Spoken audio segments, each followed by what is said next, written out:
한 목소리로 고백하겠습니다. 내 아픔이 내 사명이 될 때 소망이 생깁니다. 한 번 더 고백할까요? 내 아픔이 내 사명이 될 때 소망이 생깁니다.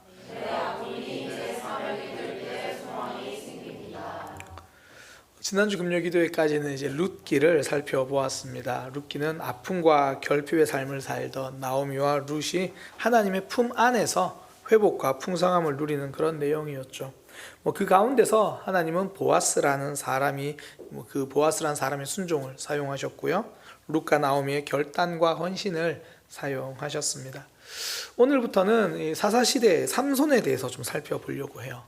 그러니까 하나님이 뱃속에서부터 택하신 삼손이거든요. 그런데 그의 삶을 가만히 보면 그렇게 거룩하지도 않고 대단한 순종이 있는 것도 아닙니다. 그럼에도 하나님은 삼손의 삶을 사용하셔서 하나님의 뜻을 이루어 가십니다. 참 위로가 되죠.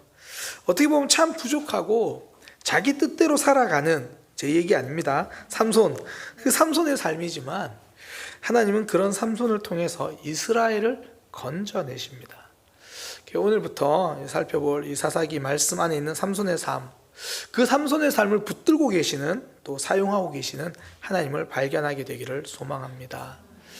오늘은 이제 그 첫 번째 시간인데요, 삼손이 태어날 것이다 라는 걸 알려주는 그런 사건입니다. 그런데 그 시작이 아픔에서 시작해요. 하나님이 새로운 계획을 시작하시는데 풍성함이나 넉넉함에서 시작하지 않고 아픔에서 시작합니다. 결핍에서 시작해요. 먼저 이스라엘의 상황을 보면 그래요. 사사기 13장 1절에 보면 그렇게 말합니다. 이스라엘 자손이 다시 여호와의 목전에 악을 행하였으므로 여호와께서 그들을 40년 동안 블레셋 사람의 손에 넘겨주시니라.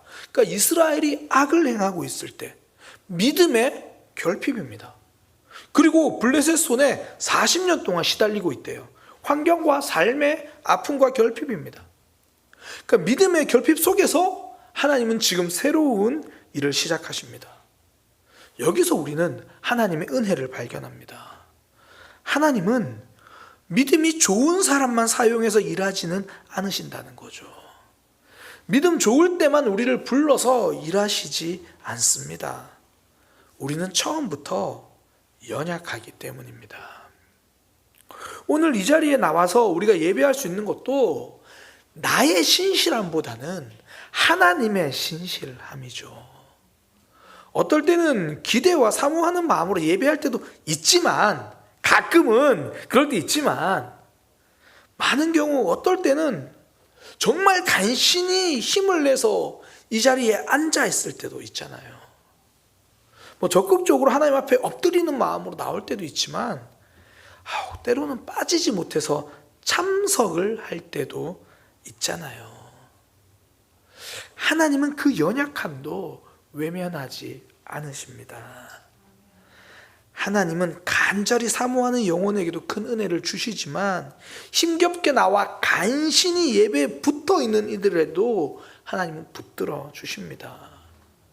믿음의 결핍이라고 말할 수 있는 그 사사시대에 이스라엘이 악을 행하고 있을 때, 그때 하나님은 새로운 일을 계획하시고 행하십니다. 하나님은 연약한 믿음 속에서도 새 일을 행하시는 거죠. 이것이 우리의 소망입니다. 이것이 우리에게 베풀어 주신 하나님의 은혜죠. 또 상황적으로도 그래요. 블레셋에게 40년 동안 고난받고 있는 모습, 정말 힘든 상황이죠. 더욱이 지금 이스라엘은요, 이유 없이 억울하게 고난받는 것도 아니에요. 하나님 떠나서 그 죄 때문에 고난받고 있거든요. 그럼에도 불구하고 하나님은 이 상황에 개입해 주십니다. 하나님의 사랑 때문이죠. 사랑하면요, 아픔을 팔짱 끼고 구경만 하고 있지 않습니다. 그래서 예수님을 이 땅에 보내셨죠. 죄로 아파하는 이들을 그냥 보고만 있을 수 없어서, 너희의 죄니까 너희가 알아서 해라, 그거 쌤통이다, 그러면서 팔짱 끼고 보고 계시는 분이 아니라는 거예요.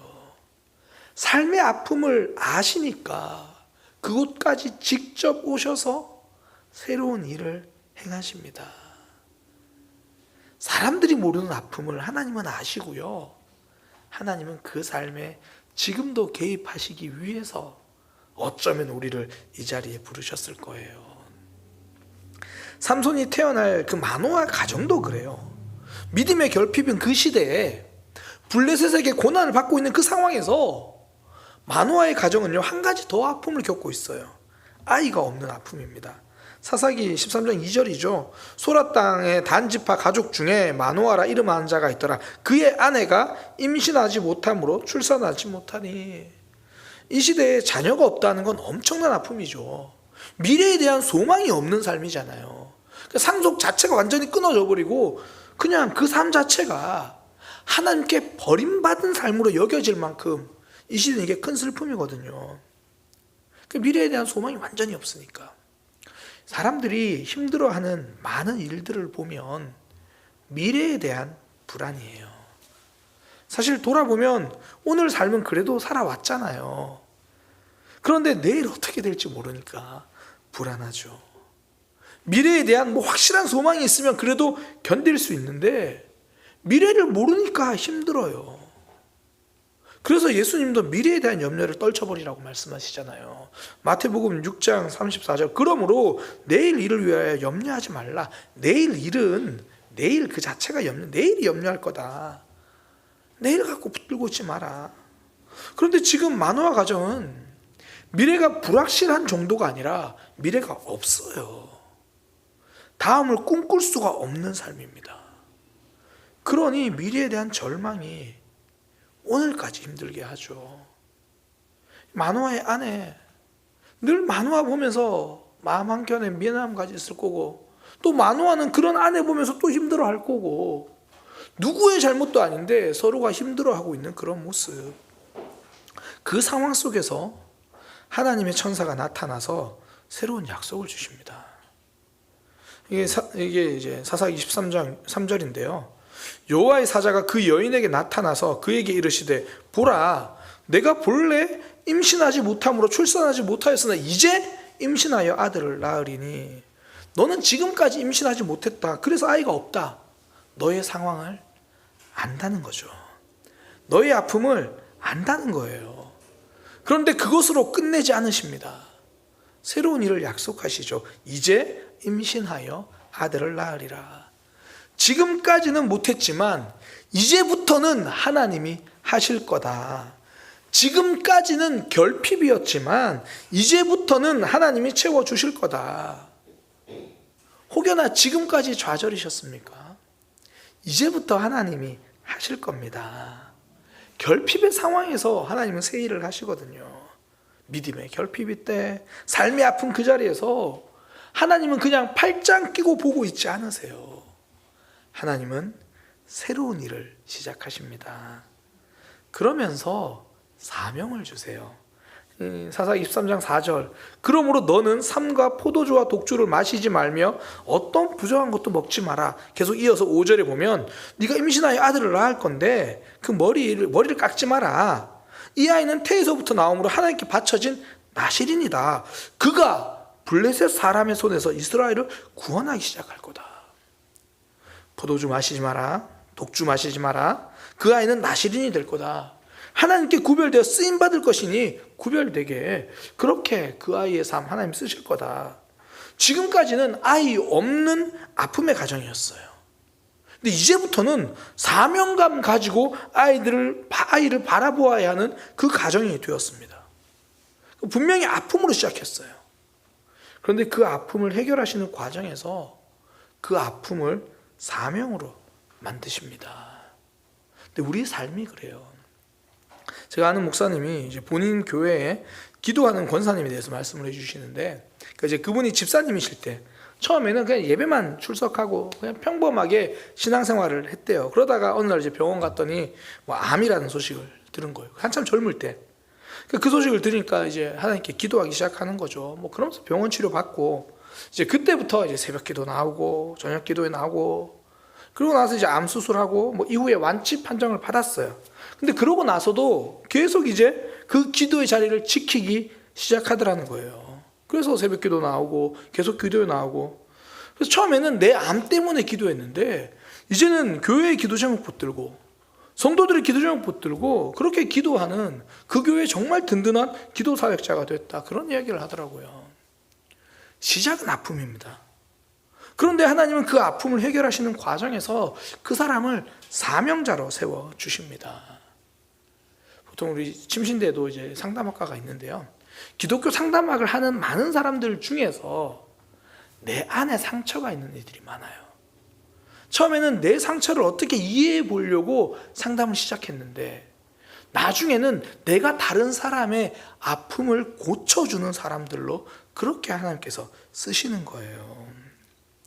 하나님은요, 아픔을 해결하는 그 과정에서 그 너머의 사명의 사람으로 만드십니다. 예수님의 사역이 그러셨잖아요. 마가복음 5장에 보면 예수님이 이제 거라사 지방에 귀신 들린 사람 만난 장면이 나와요. 예수께서 바다 건너편 거라사 지방에 가서 근데 그 사람이 더러운 귀신 들렸대요. 무덤 사이에서 살고 있대요. 그 사람의 모습을 보면 3절에 보면 무덤 사이에 겉하고 아무도 쇠사슬로 묶지도 못하고 묶었는데 그거 다 깨트리고 보면 굉장히 계속 그런 모습들, 나중에 뒤에 보면 자기 스스로를 막 자해하는 모습도 나오고 그렇게 나와요. 그러니까 아픔이잖아요. 절망이죠. 근데 예수님이 그 사람을 고쳐주시거든요. 고쳐주신 다음의 내용이 5장 18절에 보면 예수께서 배에 오르실 때 이제 고치시고 떠나시는 거예요. 그때 그 사람이 저도 같이 가겠습니다. 함께 있기를 간구하였으나 그때 예수님이 하신 말씀이 뭐냐면 허락지 않고 집으로 가라는 거예요. 19절에 보면 허락하지 않으시고 그에게 이르되 집으로 돌아가서 주께서 내게 어떤 큰일을 하사 너를 불쌍히 여기신 것을 가족에게 알리라. 아픔이었어요. 근데 가족에게 알리는 사명으로 바꿨습니다. 그 결과 5장 20절에 그가 가서 예수께서 자기에게 어떻게 큰 일을 행하셨는지를 데가볼리에 전파하니 모든 사람이 놀랍게 여기더라. 내 아픔이었어요. 사명으로 바꿔주십니다. 그랬더니 주변 여러 마을에 소망이 됩니다. 내 삶의 아픔이었는데 그것이 사명으로 바뀌니까 나 하나 사는 것이 아니라 주변 사람들까지 같이 사는 거죠. 지금 나는 내 문제 때문에 기도하고 있는데 이후에 기도 용사가 되고 하나님은 우리가 지금 힘든 상황, 견뎌온 수고 버리지 않으신다는 거예요. 나는 그냥 아픔의 시간이고 그냥 견딤의 시간이라고 생각했는데 우리가 주일에 함께 나눴던 말씀, 내 견딤이 하나님을 증명하는 시간이 되기도 하고 하나님을 알아가는 시간이 되는 거죠. 나는 그냥 이거 지금 이 시간 그냥 버려지는 쓸모없는 아픔만 겪는 그 시간이라고 생각했어요. 근데 하나님은 그 삶을 사용하신다는 거예요. 이 도시 광산이라는 말이 있습니다. 이 광산이라고 하면 이 산에 있는 거잖아요. 근데 도시 광산이라는 건 우리 도시 주변에서 재활용하는 그걸 도시 광산이라고 이야기를 합니다. 그러니까 생활 속에서 이제 폐가전 그런 거 이제 버리잖아요. 동사무소에서 버리라고 하는 이유가 다 이제 그런 건데 그런 폐가전을 모아서 그 안에 있는 귀금속들을 이렇게 다시 재활용하게 되는 거예요. 예를 들어 금을 따지면요, 금광석, 그러니까 그 광석 있잖아요. 그 돌의 금이 있잖아요. 그거 1톤을 재련하면 금 5g이 나와요. 큰 돌 1톤을 재련하면 금 5g이 평균적으로 나오는데 폐가전을 1톤을 재련하면 금 20g이 나옵니다. 근데 그 폐가전이 컴퓨터로 이루어져 있으면 컴퓨터를 막 1톤을 재련하면 금 53g이 나오고요. 그러니까 10배예요. 그런데 만약에 그게 스마트폰이다. 오래된 스마트폰도 그냥 집에서 버리지 말고 그거 재활용 갖다 줘야 돼요. 만약에 스마트폰이 1톤인데 재련을 하면 금 400g이 나옵니다. 근데 금만 있는 게 아니라 다른 희귀금속도 엄청 많죠. 그냥 버리면 쓸모없는 쓰레기가 되는데요, 재활용 공장에 들어가면 귀금속이 되어 나옵니다. 우리 삶의 아픔이 그래요. 그냥 나 혼자 견디면 상처만 생겨요. 하나님 안에 들어가면 사명으로 바뀝니다. 아픔이 사명이 되면 하나님이 새로운 사명을 만들어 새로운 소망 있는 사람으로 만들어내죠. 그런데 그 아픔이 그냥 상처로만 남으면 주변을 아프게 해요. 같이 힘들게 해요.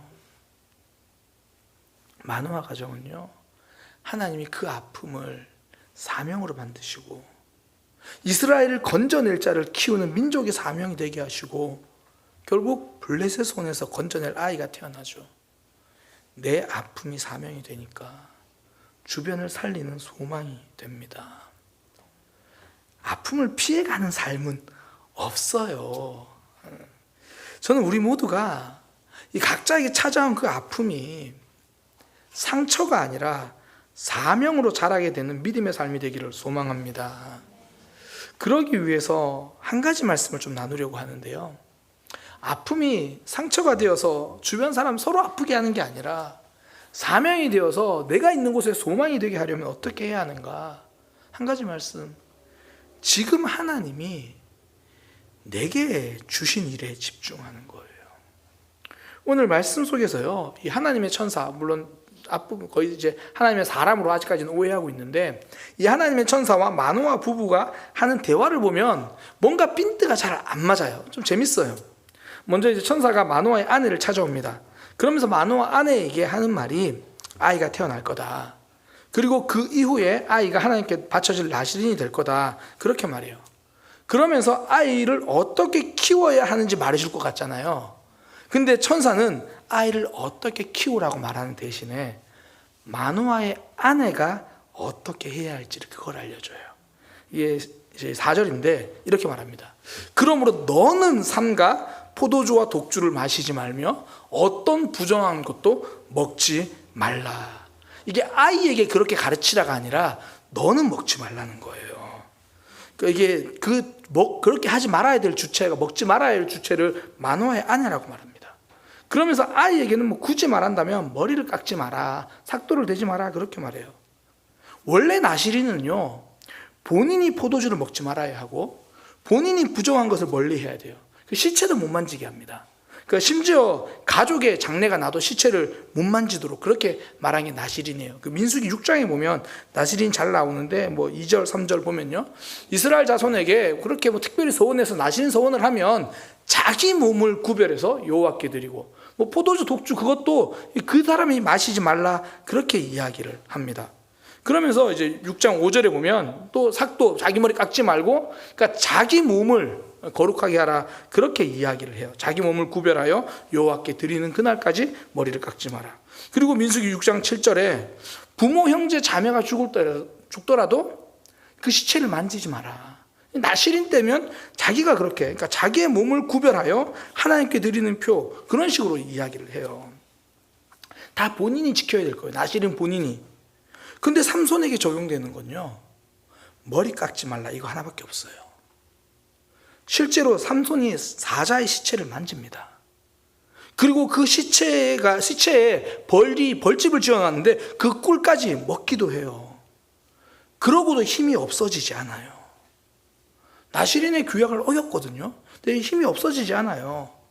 여기서 말한 딱 그거대로 머리를 깎았을 때 그때만 힘이 없어집니다. 물론 삼손도 나시린이라는 것 때문에 그걸 들었으면 본인이 당연히 더 지켜야죠. 시체에서 나는 음식을 먹는 건 또 나시린뿐 아니라 이스라엘 백성 누구라도 그건 해서는 안 되는 부정한 일입니다.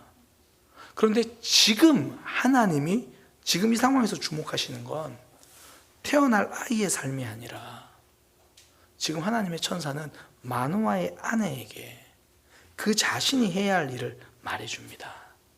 이게 더 선명한 게요, 이후에 이제 마노아의 모습을 보면 더 알 수 있어요. 그러니까 아내가 집에 가서 이야기를 하는 겁니다.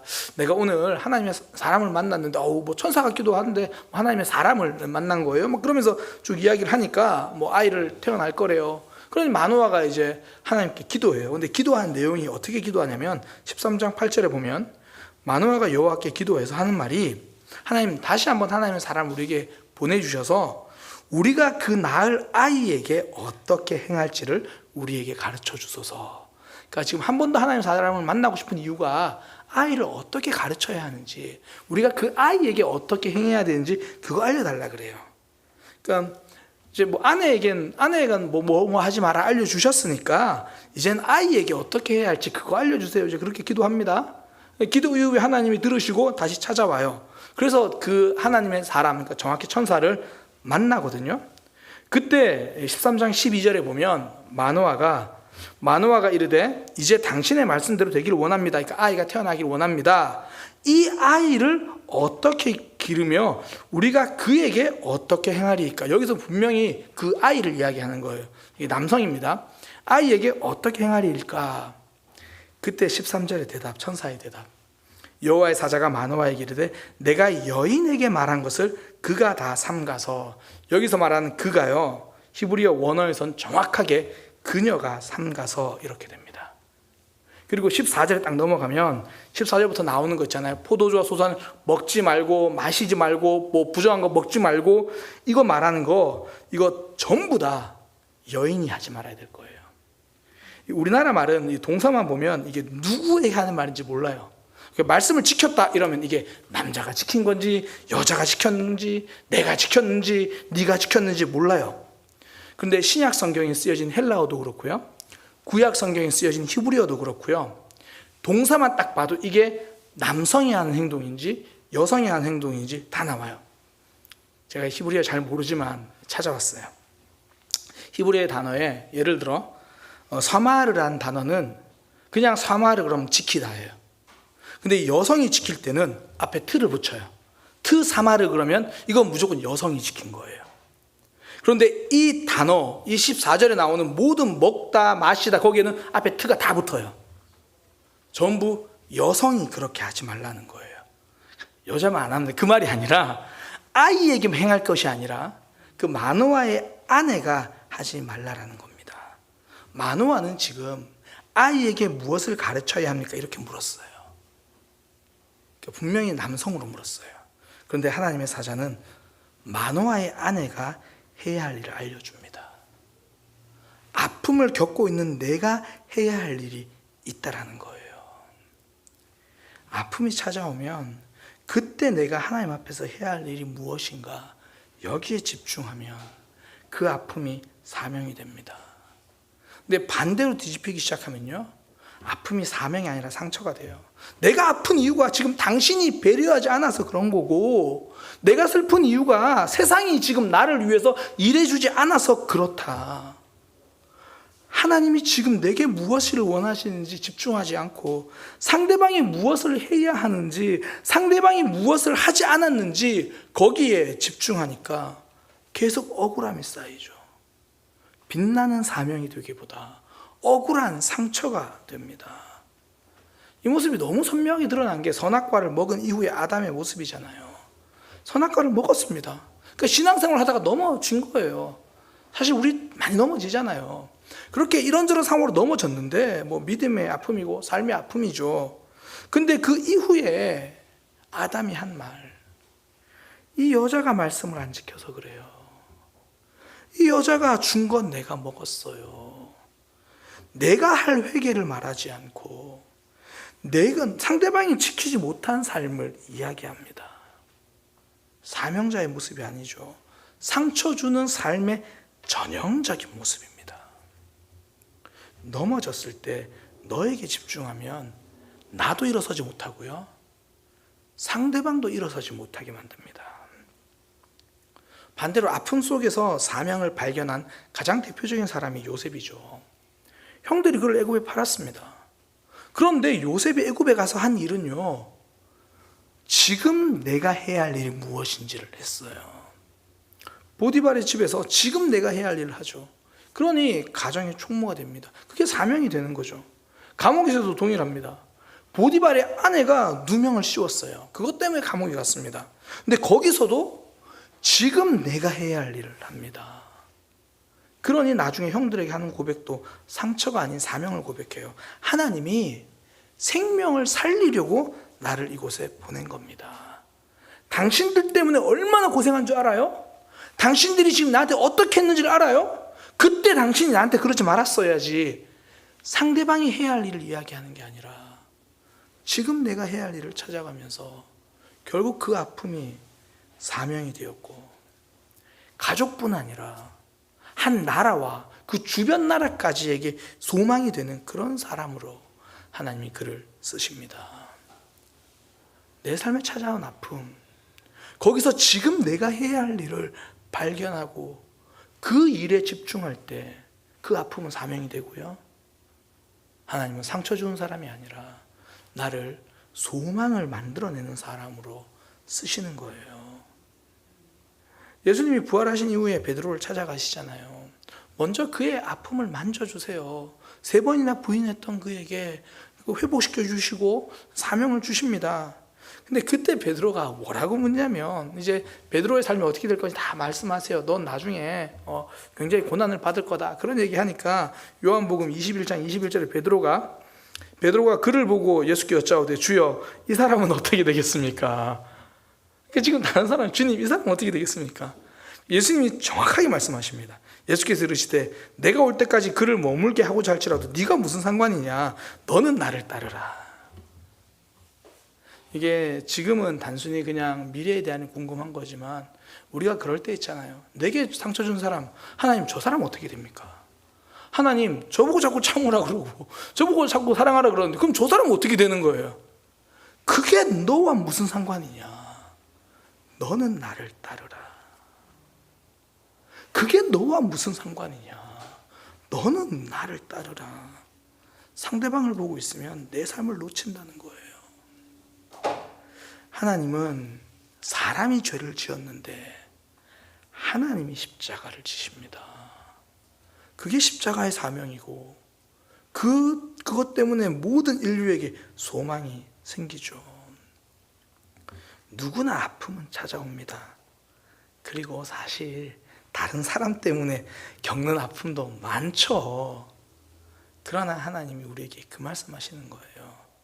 그게 너와 무슨 상관이냐? 저 사람 어떻게 되는 거, 그건 내가 저 사람에게 갚을 거다. 사실 하박국이 하나님께 그렇게 이야기했거든요. 하나님이 바벨론을 통해서 이스라엘을 멸망시킬 거라고 하니까 하나님 이게 무슨 이야기입니까? 왜 그렇게 바벨론을 통해서, 어떻게 더 불의한 나라를 통해서 하나님 그게 말이 됩니까? 그때 하나님이 그에게 말씀하시고 완성을 해서 그 결과 이제 본인이 해야 할 일에 집중합니다. 난 여호와로 말미암아 기뻐하리라. 난 하나님 앞에서 내가 해야 할 예배의 삶을 살겠습니다. 우리의 삶 여러 상황에서 지난 과거의 아픔, 어쩌면 오늘 하루의 삶, 여러 결핍의 상황이 있습니다. 그러나 하나님은 거기서부터 새로 시작하시는 거예요. 그때 내 아픔이 사명이 되기 위해서 지금 내가 하나님 앞에 집중해야 할 일이 있다라는 겁니다. 그때 내가 또 다른 사람에게 상처 주는 사람이 아니라 나로 인해서 내가 속한 가정이, 내가 속한 교회가, 내가 있는 곳이 소망의 공동체가 됩니다. 상처의 사람을 넘어 소망의 사람이 될 수 있는 저와 여러분이 되기를 소망합니다. 기도하겠습니다.